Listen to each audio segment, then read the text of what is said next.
What is up, Raider Nation? It is great to be with you today. This is my 15th Las Vegas Raiders training camp report. I am Hondo Carpenter, your Sports Illustrated beat writer covering the Las Vegas Raiders and the host of the Las Vegas Raiders Insider podcast. It's great to be with you today. Moments ago, finished camp, talked to both quarterbacks. We've got the video and audio up. Additionally, we talked to Andrus Peat, the offensive lineman. Spoke to a bunch of coaches today, including I had close to 15-minute conversation with Rob Leonard. Um, he was tremendous, the defensive line coach. This is a guy a lot of people feel like if Patrick Graham were to move on and get a head coaching job, he would be the next defensive coordinator. It's a guy a lot of people believe are on the track to eventually one day be an NFL head coach. He's a great man. He's a great coach.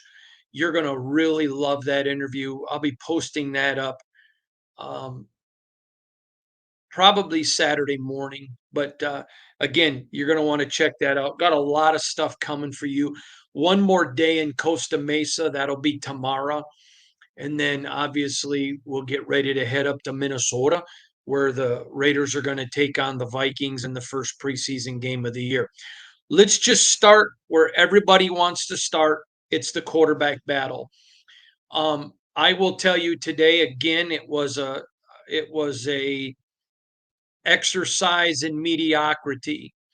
I'm going to go through in a few minutes and give a lot of specifics, but I know everyone wants to hear that at the very top. It was, if I had to say who had a better day, I would say if I had to pick, I would say they both quarterbacks were mediocre. If I had to say who had a better, I would say it was Aiden. Um, but then he had two interceptions. Now there were one interception and a couple of turnovers on the offense that weren't Gardner's fault. Two of the interception was his fault, but the not the fumbles. So again, I mean it's 6 to 1, half dozen to the other. And I want to reiterate this to you again before we get going. I don't give you Hondo opinion because my opinion is completely irrelevant. Now, I'm going to ask you all to do me a favor. I was told by my staff that almost 90% of the email I'm getting, they're just deleting because people are asking questions that I've either addressed in podcasts or questions about from other media who aren't even here and their comments. I'm not addressing that stuff. I'm here. If you want to listen to anyone else, you're welcome to. But it's kind of like walking into a Weight Watchers clinic and I'm the instructor. I mean, it'd be ridiculous. I don't get that. I don't understand it, but you're welcome to listen to anybody you want. I'm sure they're wonderful people. I know people who have podcasts that are terrific, who do a very good job talking Raiders. They don't try to pretend like they're here and present it like they're here. Oh, well, I heard this. I'll give you a quick example. One of my children sent me an email. Actually, I think it may have even been a text late last night where someone took a clip of me discussing a play. Now, right after I discussed it, I said I can't give you formation information, but they did do this and were successful. They made up a play and then had my clip talking about a great play. And it was false. First of all, the play they described never happened. The player doesn't do what this person said. I'm not going to name them. It's just ridiculous. So if you want to listen to that stuff, it's great. But please don't email us because it's just delete, delete. One guy has sent 2 or 3 emails with other people, so they've just blocked him now. Just please don't do it. I get a ton of email. I want to answer your emails, but at the same time, I'm not going to talk about um, people that aren't here, period, and their opinions. And people that are here are entitled to any opinion they want. So, but the quarterback situation, I don't believe there's been any differentiation.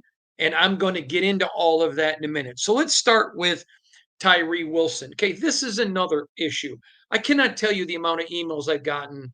Hondo, why is Tyree doing bad? Again, if people don't listen to the podcast, I'm not going to answer their question. It's like if I'm making dinner and then you complain that you're hungry, that's your own fault. I will tell you this, people are like, all we're hearing is Tyree is a complete disappointment. Well, then you're not listening because we're asking AP and putting the video up. We've interviewed Tyree. I interviewed Rob Leonard today in which he raved about Tyree. I've talked about Tyree several times in the last couple of days. So let me give you an example. Last night I saw a play. After the scrimmage, I talked to somebody who's part of the organization and I mentioned this particular play. I shared it with you yesterday. I, um, Tyree is rushing from the right hand side, quarterback's left, comes up the field. The quarterback gets the ball away to his right.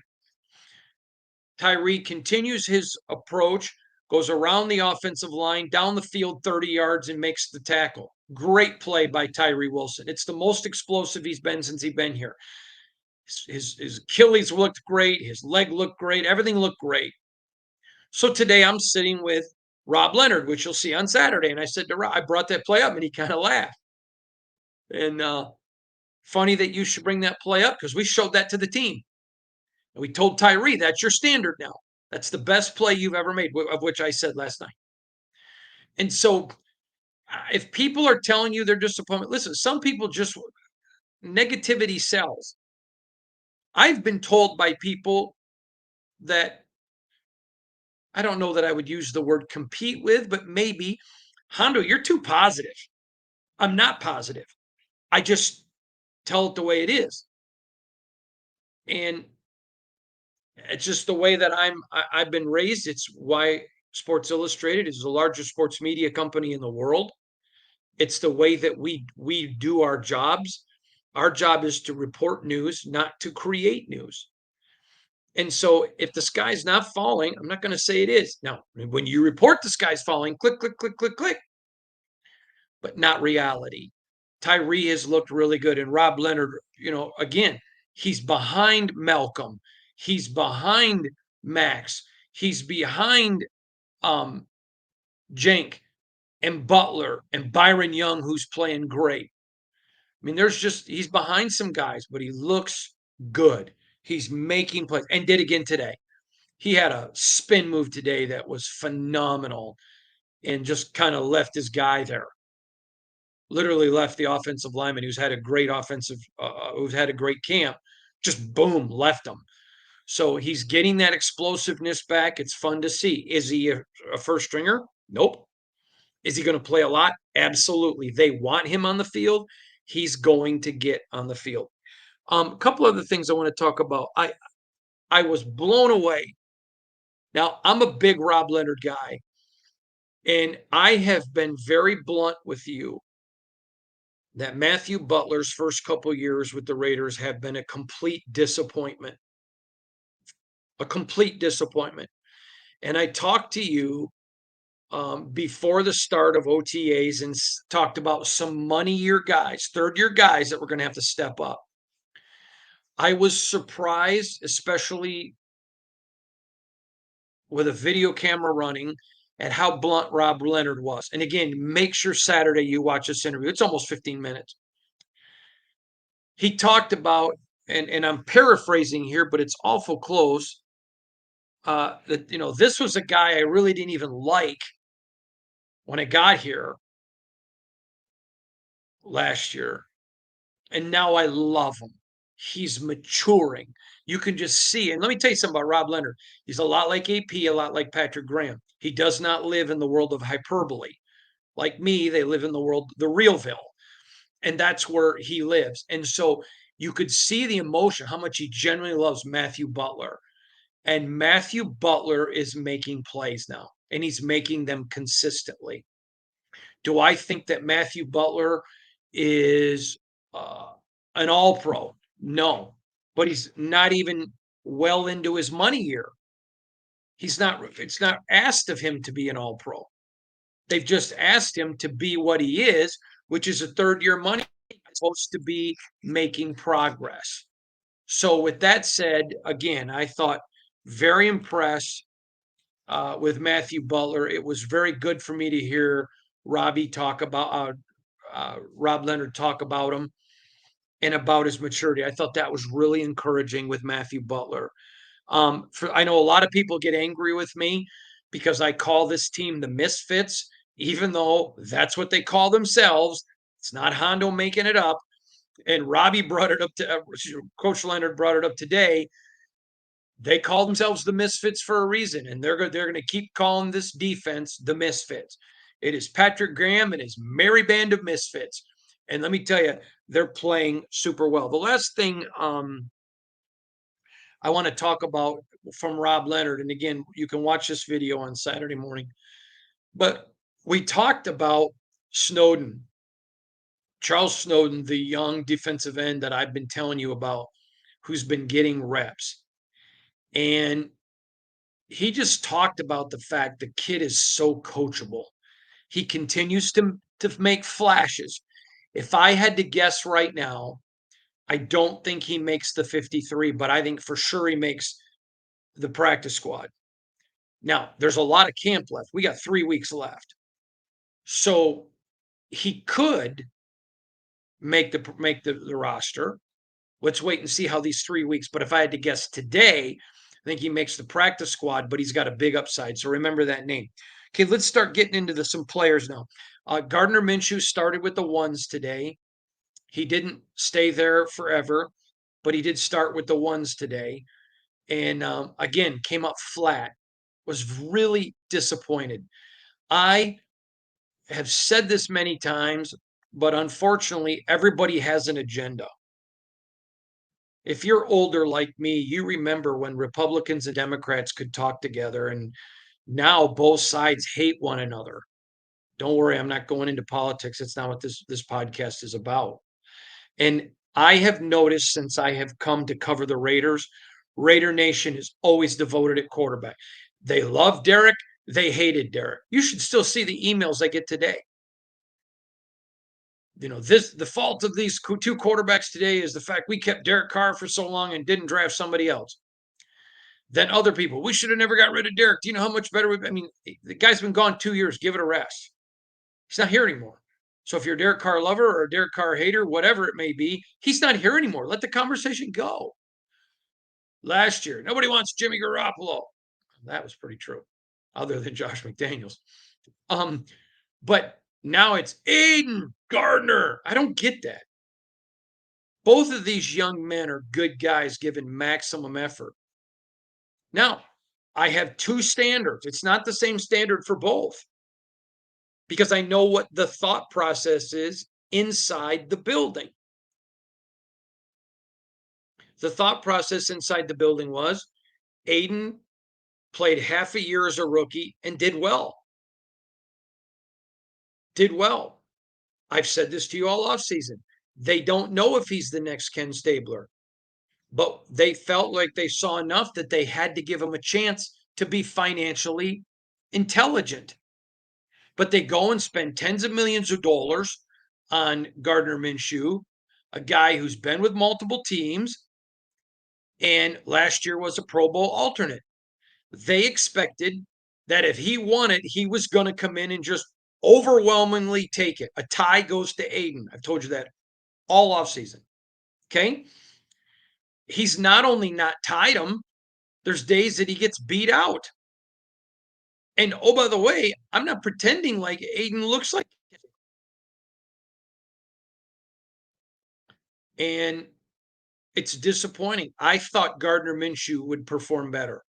I also thought Aiden would perform better.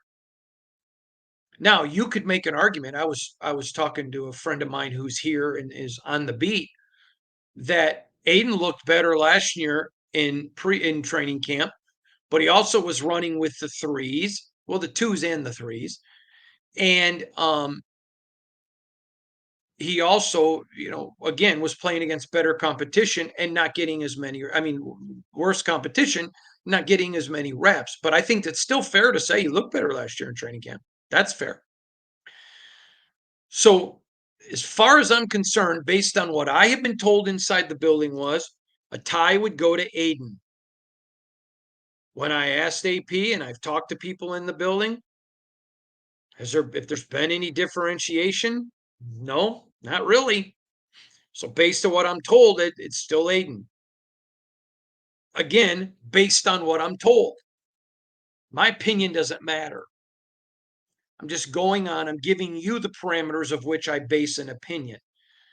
So again, we'll get into a lot more today and talk about it. Let's talk. I saw something today from Aiden O'Connell that I have not seen all off season. I've seen him be more vocal, but today was the first time twice I saw him angry. Once they were right in the red zone or right outside of it, and they had a great play call. One of the players is lined up wrong, and he was angry and he threw the ball into the ground and got a little vocal. Then there was another where a receiver's supposed to run a route and he ran the wrong route, and Aiden got on him. Now, I'm not trying to pretend that it's an MF this and that's not Aiden, but he was very clear he was frustrated with the route that the guy ran and he got on him, and the player took it. That tells you respect. And so twice I saw that today. That was an encouraging thing to me. I've been telling you for a few days since the scrimmage. I just want somebody to get mad. I want somebody to get vocal. I want somebody to say, hey, at some point, we got to get tired of getting our butt kicked.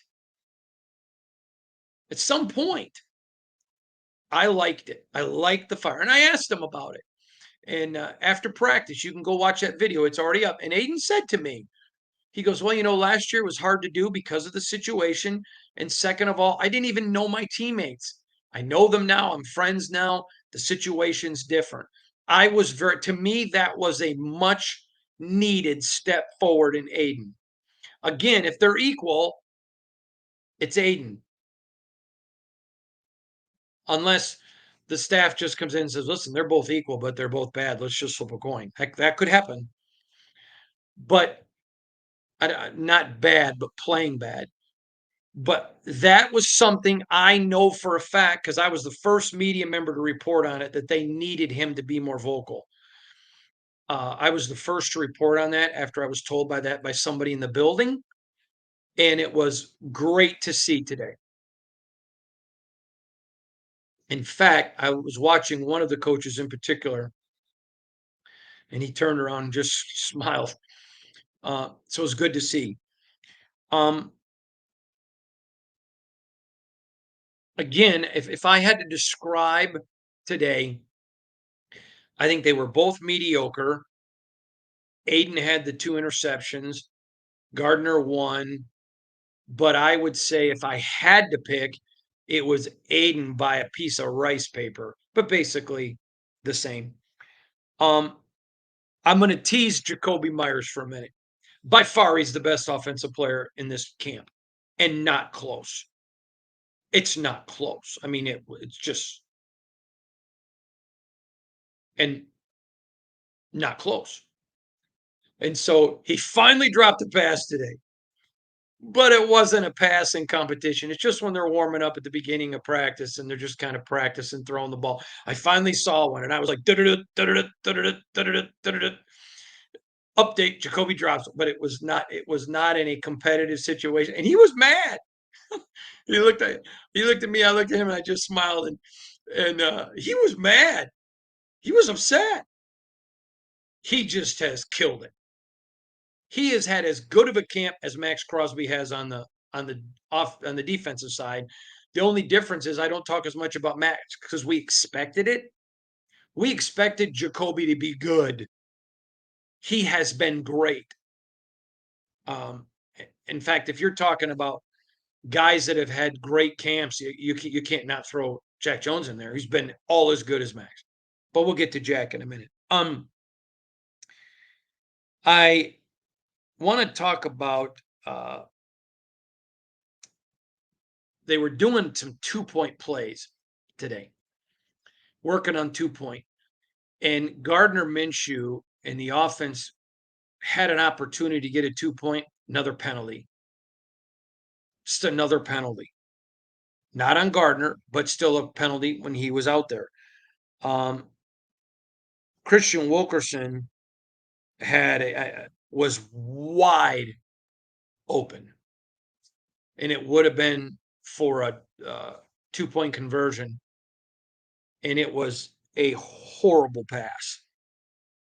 And it literally, I'm trying to make sure this is the one. Yeah, it is the one. Um, it it just it was a terrible pass. We'll just leave it there. I would have to explain the scheme and the formation, and that's not fair. But just had a terrible pass in the red zone, and then you turn around and he made a brilliant pass on a perfect route to Brock Bowers for the 2-point conversion. So again, it was a rough day in the 2-point zone for Brock Bowers. I mean, for Gardner Minshew, but he got one.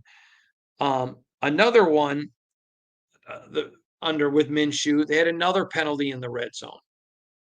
So again, penalties. These are unforced errors. And the next time I talk to AP, which is going to be tomorrow, I'm going to say to him, "How concerned are you about these unforced errors on your penalty on your offense and the drop balls?" I understand it's a germane excuse to say you're playing one of the best defenses, but unforced errors and drop balls are on them. That has nothing to do with the defense. I'm going to ask him about that tomorrow. Um, I will tell you, Rommel Keaton, who is really coming as a wide receiver, he is really coming. This youngster is just making plays, and he got a beautiful pass from Aiden. Terrific pass, and he hauled it in. I mean, he you could not have covered him any better. He just made a great play. So interesting to keep your eye on Rommel Keaton. Um, both Aiden and Gardner threw interceptions to Jack Jones. Now, I'm going to say this. Jack Jones is playing as good as Max and as good as Jakobi Meyers. I literally got so much email at the beginning of camp when I told you I expected Jakobi Meyers and Jack Jones to be all pros. Okay, I can handle that. I'm here. I can handle that. My name goes on stuff. I laugh when I get emails from something like, Twinkie Lover 224. Okay, that's great.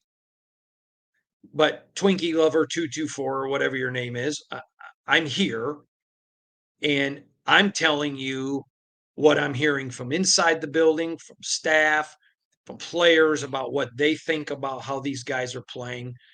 And Jack Jones, his 2 interceptions today, the one on Gardner just should have not thrown the ball. And the one on Aiden has to understand Jack Jones is not a normal human being. Aiden throws the ball and Jack contorted, shifted, turned, and somehow going against gravity reaches. I was just stunned. It may have been one of the most beautiful catches I've ever seen of a football by a receiver or a defensive back. Jack Jones is special now, folks. And he is playing at a level. And this is the funny part. He's playing so well, and Jacorian Bennett is playing so well that we're almost, and then DCAM, that we're almost overlooking Nate Hobbs, who's playing like a freak of nature. I asked Rob Leonard this today. I just said, last year they were counting on the defensive line to get so much pressure to help a cornerback group that was struggling. I said, but now I'm watching in camp because the offensive line is playing very well, that they're buying you guys time. And again, you can watch that interview Saturday morning. He was pretty fired up about it and agreed, by the way. That was pretty fascinating to me. And so Jack Jones, I don't have enough praise, but yet I feel bad because Jacorian Bennett is playing like a man possessed.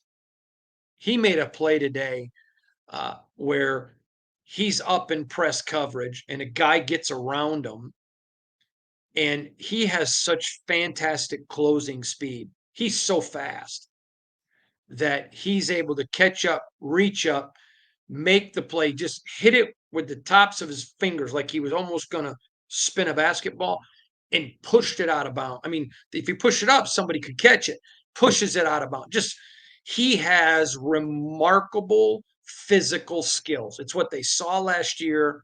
And now he's playing with such a high level of uh, confidence. He's fun to watch. Um, I will talk to you. I still saw drops today by Trey Tucker. Great plays, drops. It's concerning.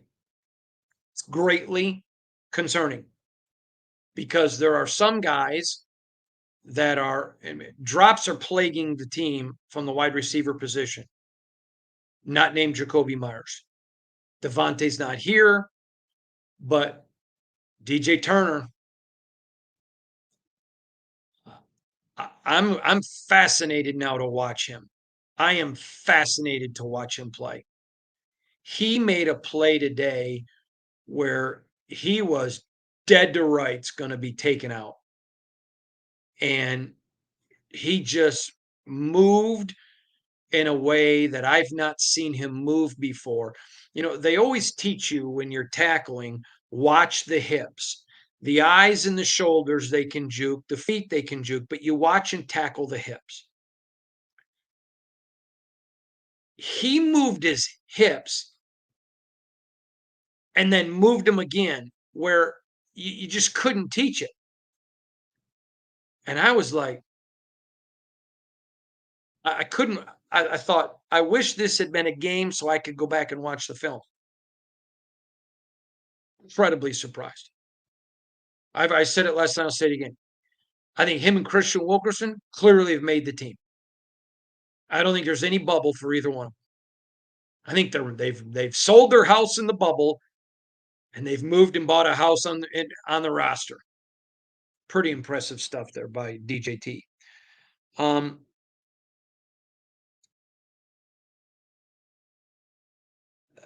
Yeah, here's another one. This is something that is very important. You've heard me talk about not letting one bad play turn into two or one good play to cost you the next play. It's mental. After Gardner threw his interception today, every time a player throws an interception, I want to watch that next rep. And he gets back there and throws the ball and it bounces. It hit the ground in front of the receiver in the red zone. So that was concerning by Gardner today as well. Had a guy show up at practice today, and he's been there the whole camp. And I've watched him, and he's done his job, but hasn't done anything bad enough to be mentioned or good enough to be mentioned. Today, Nesta Jade Silvera was a force. There were several plays. I think I have to go back, but 3 or 4 plays where he was a force out there. It was so good to see this young pup. You know, Byron's coming. It was really good to see Nesta Jade Silvera play today. He played with confidence. He played with motor.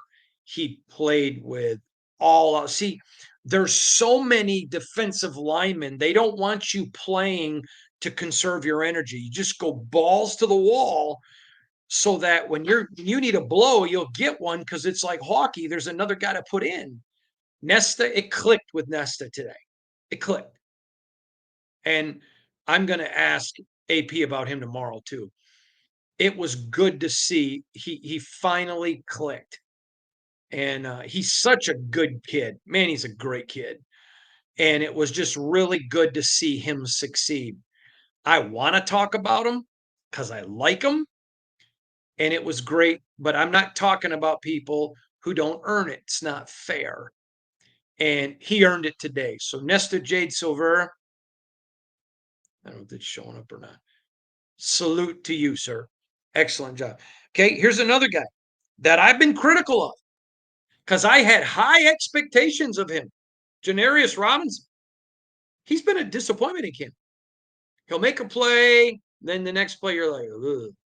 I've shared this with you. Today, he just released the motor. Um, he was effective, not Max and not Malcolm, but very few people are. But he was very effective. And he played with a high motor today. Janarius Robinson is a young man who plays at such a level. I'm trying to think of how I want to word this.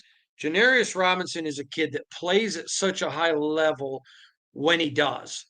But when he does it, it's so visible to him. He's so big, so strong, so fast that when he plays great, it's very noticeable. And then at his size, when he plays bad, it's very noticeable. I was very impressed with him. And again, uh, hats off to you, Janarius. You earned it. And on the days that you haven't, I've been critical, but you earned it today. It was a day you could just sense him and Nesta were just in a good place, playing hard. I got to tell you about a play on Gardner Minshew.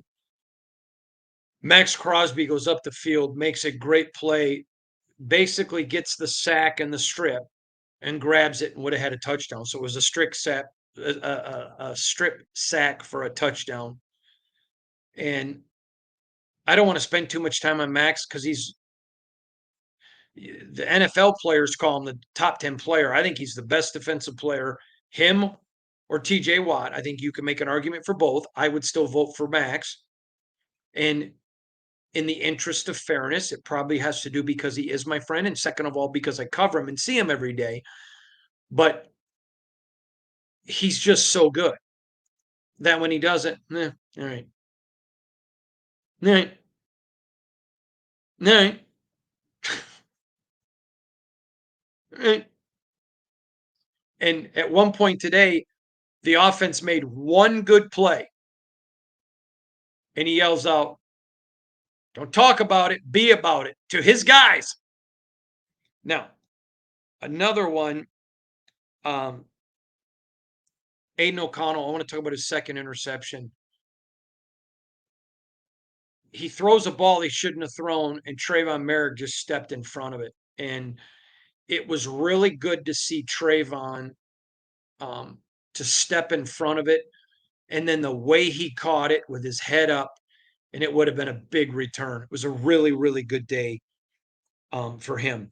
I want to get into one other player that I thought had a phenomenal day. Phenomenal day. And this is Zamir White, Zeus. What a fantastic day he had today. He had one touchdown. Uh, Obviously, he didn't run the whole length of the field, but the ball's probably on the 30 or the 40 on the offense's 30 or 40.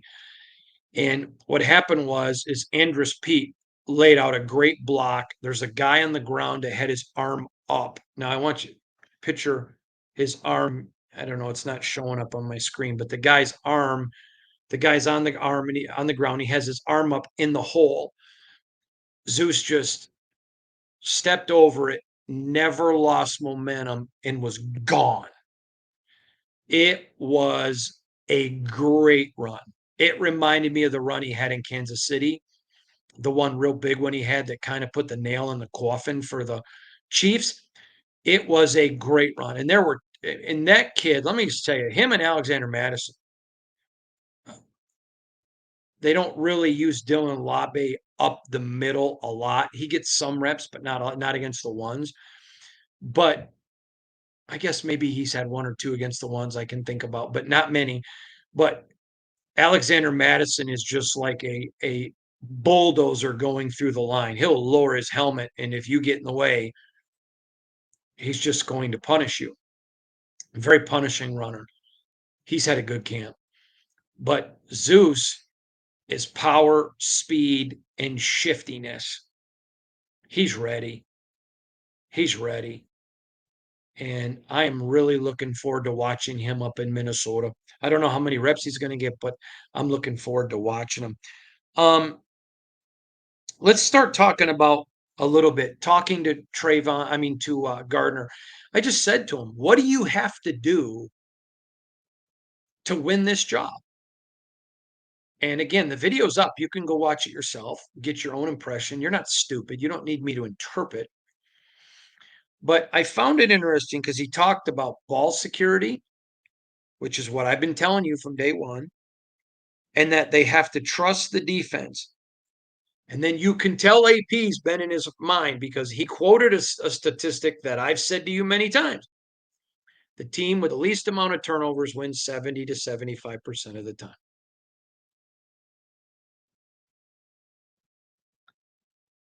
I,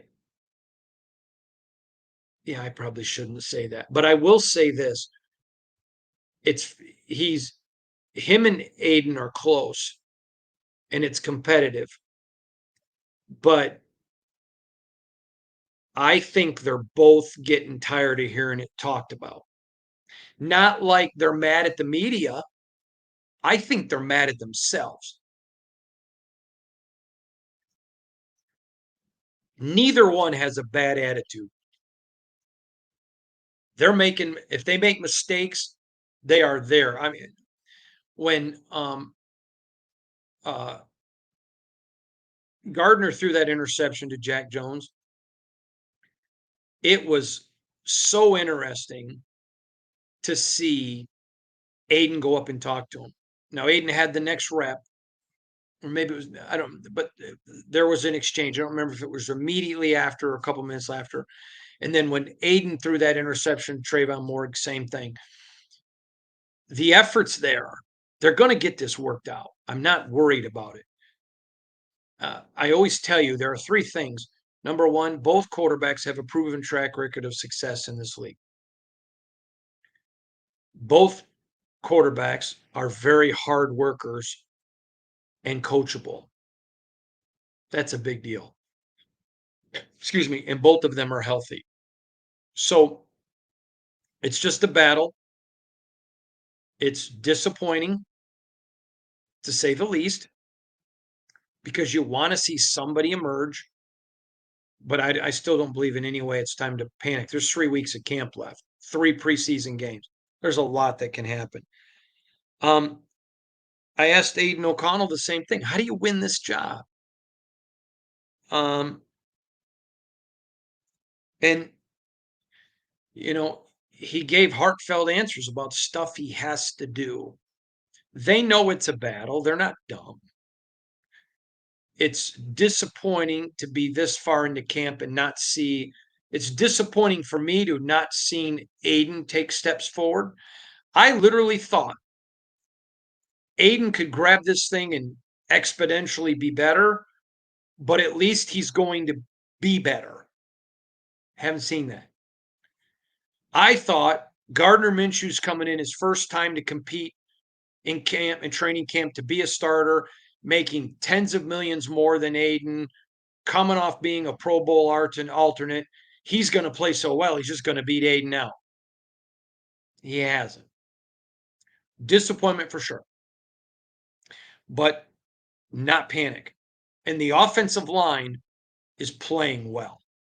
Again, this is on quarterback play and wide receiver drops. That's where they're right now. This team's ready for the season right now. That defense is completely ready. Special teams ready. Offensive line is ready as ready as they're going to get. Tight ends going to be fine. Running backs fine. This is on quarterback play and drops. And drops. So there you go, everybody. I hope you're doing well. I appreciate all of you so much. Going to be back again tomorrow with another training camp report. Going to be talking to AP tomorrow. Got a lot of stuff for you. Can't wait to see you. God bless you. Hope you have a wonderful day. From all of us here, part of the Sports Illustrated team, thanks for tuning in.